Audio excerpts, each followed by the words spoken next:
में आपका स्वागत है। आज हम राष्ट्रपति से संबंधित जो आगे क्वेश्चन है वो करेंगे।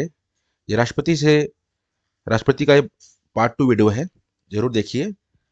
प्रश्न संख्या 11, निम्न में से किसी एक मामले में राष्ट्रपति केंद्रीय मंत्रिपरिषद की सलाह मानने को बाध्य नहीं है? ऑप्शन ए, किसी राज्यपाल को हटाने का निर्णय। ऑप्शन बी, लोकसभा के किसी सदस्य को अयोग्य घोषित करने का निर्णय। ऑप्शन सी, समाधान की शक्ति का प्रयोग। ऑप्शन डी, बिना किसी जांच एवं सुनवाई के एक लोक सेवक को हटाने का निर्णय। देखिए दोस्तों, ऑप्शन ए क्या बोला है, किसी राज्यपाल को हटाने का निर्णय। ये मंत्रिपरिषद सलाह पे ही राष्ट्रपति करता है, तो ये तो ऑप्शन गलत हो गया।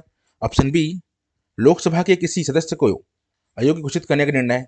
तो दोस्तों, आर्टिकल 103 में उल्लेखित है कि राष्ट्रपति संसद के किसी सदस्य को वो चुनाव आयोग के परामर्श पे अयोग्य घोषित कर सकता है। तो बी आंसर करेक्ट आंसर है। सी पे और जाना चाहूंगा, समाधान की शक्ति का प्रयोग आर्टिकल 72 में उल्लेख है। इस शक्ति का प्रयोग भी वह केंद्रीय मंत्रिपरिषद की सलाह पे करेगा। डी में बिना किसी जांच एवं सुनवाई के एक लोक सेवक को हटाने का निर्णय, तो वो राष्ट्रपति केंद्रीय मंत्रिपरिषद की सलाह पे ही करता है, इसलिए इसका आंसर ऑप्शन बी करेक्ट नजर आता है। दोस्तों प्रश्न संख्या 12 में जाएंगे।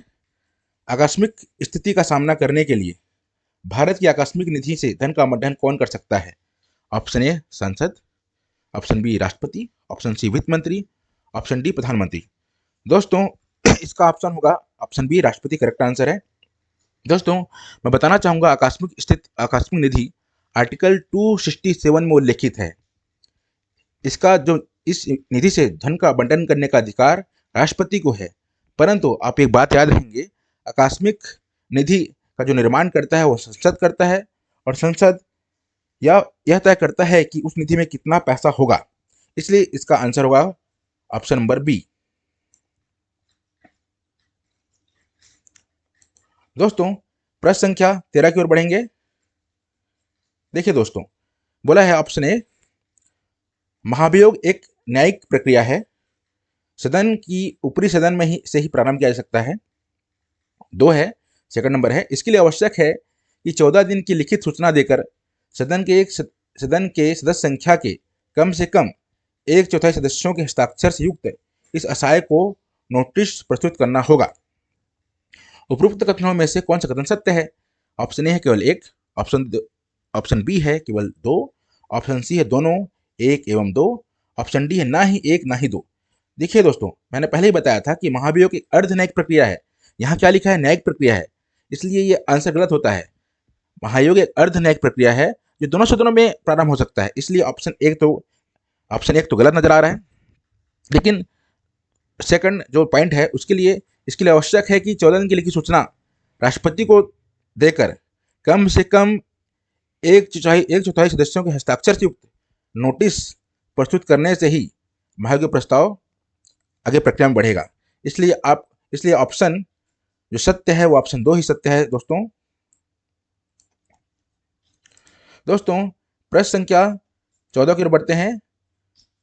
1976 के संविधान संशोधन अधिनियम 42वां के अनुसार राष्ट्रपति के लिए यह अनिवार्य कर दिया गया कि वह केंद्रीय मंत्रिपरिषद के परामर्श के अनुसार कार्य करे।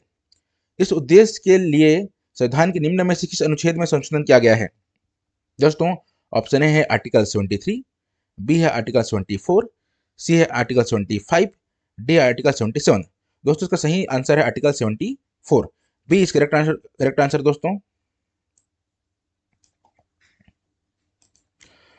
दोस्तों प्रश्न संख्या 15 की ओर बढ़ेंगे।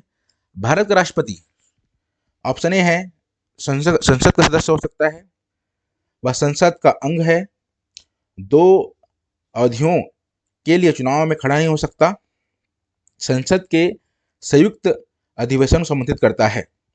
दोस्तों मैं बताना चाहूंगा, भारत का राष्ट्रपति संसद का सदस्य नहीं होता, तो पहला आंसर गलत है।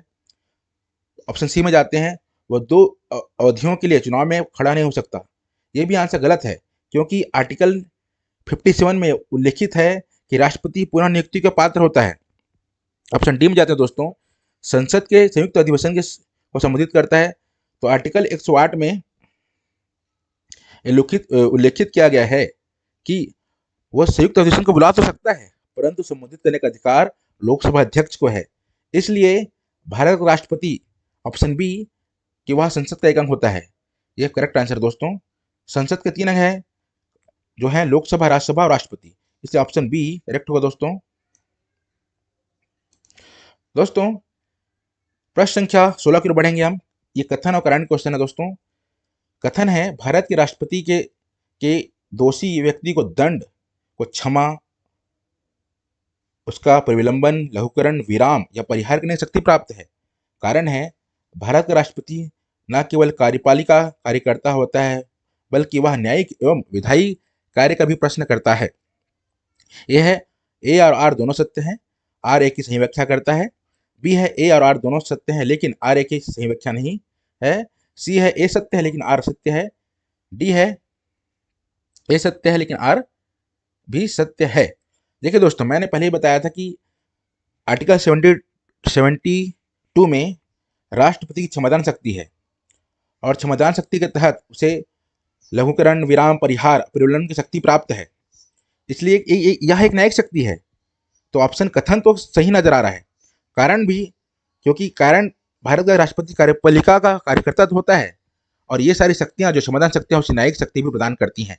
इसलिए दोस्तों ए और आर दोनों सत्य हैं और आर ए की सही व्याख्या करता है, इसलिए ऑप्शन ए राइट आंसर है दोस्तों। दोस्तों प्रश्न संख्या 17 की ओर बढ़ते हैं। भारत के राष्ट्रपति के संबंध में निम्न में से कौन सा कथन सत्य है? वह सदन के दोनों सदनों को संबोधित कर सकता है, उनका सत्र आहूत कर सकता है, तो संसद के किसी भी सदन को अपना संदेश भेज सकता है।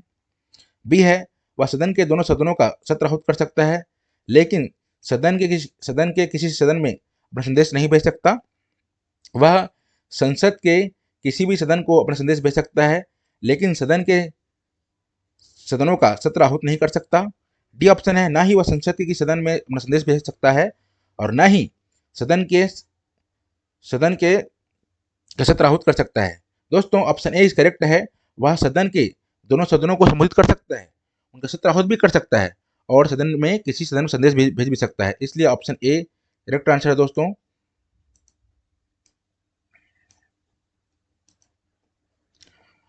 दोस्तों प्रश्न संख्या 18 की ओर जाएंगे। भारत के राष्ट्रपति पर महाभियोग के संबंध में निम्न में से कौन सा सही नहीं है? ऑप्शन ए है दोस्तों, ऑप्शन ए है, संसद के किसी भी सदन में संविधान के उल्लंघन के आधार पर इसे प्रारंभ किया जा सकता है। बी है, इस एसआई का कम से कम 3 दिन की लिखित सूचना के आधार पर किया जाता है। सी है, इस एसआई का प्रस्ताव पर सदन के कम से कम 1/4 एक चौथाई सदस्यों का हस्ताक्षर होने चाहिए। डी है, इस एसआई के प्रस्ताव को सदन के कुल सदस्य संख्या के 2/3 बहुमत से पारित होना चाहिए। देखो दोस्तों, महाभियोग एक बहुत इंपॉर्टेंट टॉपिक है राष्ट्रपति का और जो 61 में उल्लेखित है, ये अर्धनैतिक प्रक्रिया है। इस प्रक्रिया में यह बताया गया है कि कम से कम 1/4 या एक चौथाई सदस्यों का हस्ताक्षर होना चाहिए, इसलिए ऑप्शन इसका सी होगा दोस्तों। दोस्तों प्रश्न संख्या 19 की ओर बढ़ते हैं। दोस्तों संविधान के अनुच्छेद के अनुसार निम्न में से कौन सा भारत के राष्ट्रपति की शक्तियों का सही विवरण है?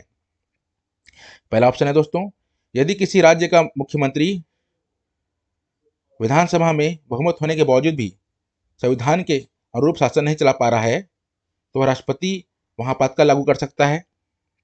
बी, यदि राज्य में कानून व्यवस्था की स्थिति एकदम चरमरा गई हो तो राष्ट्रपति वहां आपातकाल लागू कर सकता है। सी, राष्ट्रपति ऐसे मामलों को विचारार्थ सर्वोच्च न्यायालय को प्रेषित कर सकता है। डी, यदि राज्यपाल इस आशय का प्रस्ताव भेजने से इनकार कर देता है तो वह राष्ट्रपति वहां आपातकाल लागू कर सकता है। दोस्तों आर्टिकल 356 और आर्टिकल 365 राष्ट्रपति शासन की ओर इंगित करता है। 356 में संवैधानिक तंत्र की विफलता को कारण बताया गया है और आर्टिकल 366 में केंद्र सरकार के आदेशों का अनुपालन न करने पर राज्य सरकार की विफलता के द्वारा राष्ट्रपति शासन लगाया जाता है।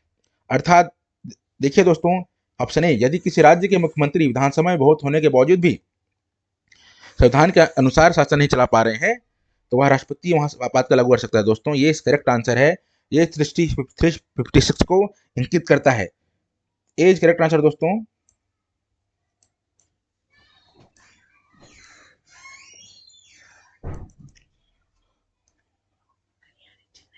दोस्तों प्रश्न संख्या 20 की ओर देखते हैं।